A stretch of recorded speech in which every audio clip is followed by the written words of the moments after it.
You did note earlier how historic of a move this is. First cabinet member to be impeached since the 1800s, second cabinet secretary ever to be impeached. You obviously disagree with his performance here, but what is the impeachable offense? Well, I think that there's a couple. The Homeland Security we went through and we detailed, many of the federal laws that he's broken. I also continue to point out the fact that he's completely broken his constitutional oath under Article 4, Section 4 of the Constitution, which often is called the Invasion Clause, and says that this federal government will protect every state in the union, from invasion. I don't know what else you can call this. I know the American people have acknowledged what it is. I asked that to one of the congressional scholars that my Democrat colleagues brought in to testify, and I said, "What do you have to say about that?" And she's like, "Oh, well, this isn't for that." And I was like, "Well, what's it for then?"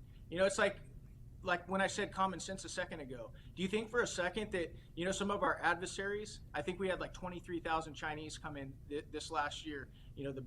Arguably the biggest global threat to the country. Do you think maybe some of these adversarial countries put some of their military age males, in civilian clothes and told them to come, through our southern border and claim that they were just seeking asylum and a better life for their families? Meanwhile, they want to do harm to this country, while Director Ray is sitting there talking about how the Chinese have embedded, hackers in all of our, infrastructure. I mean, do you think that's possible? And that's what I'm talking about. This is common sense stuff.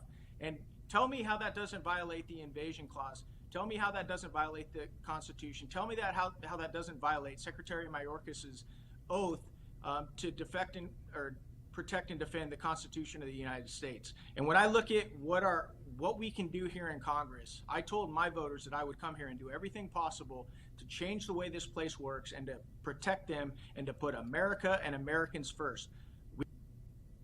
We can do it legislatively.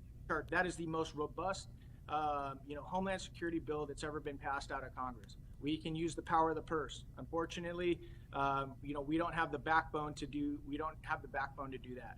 We can use our platform to draw exposure to this crisis, like I'm doing right now. And one of the last things in our tool bag that nobody really wants to do, like this doesn't. I'm not joyful about having to, run down a cabinet member or a secretary like Alejandro Mayorkas.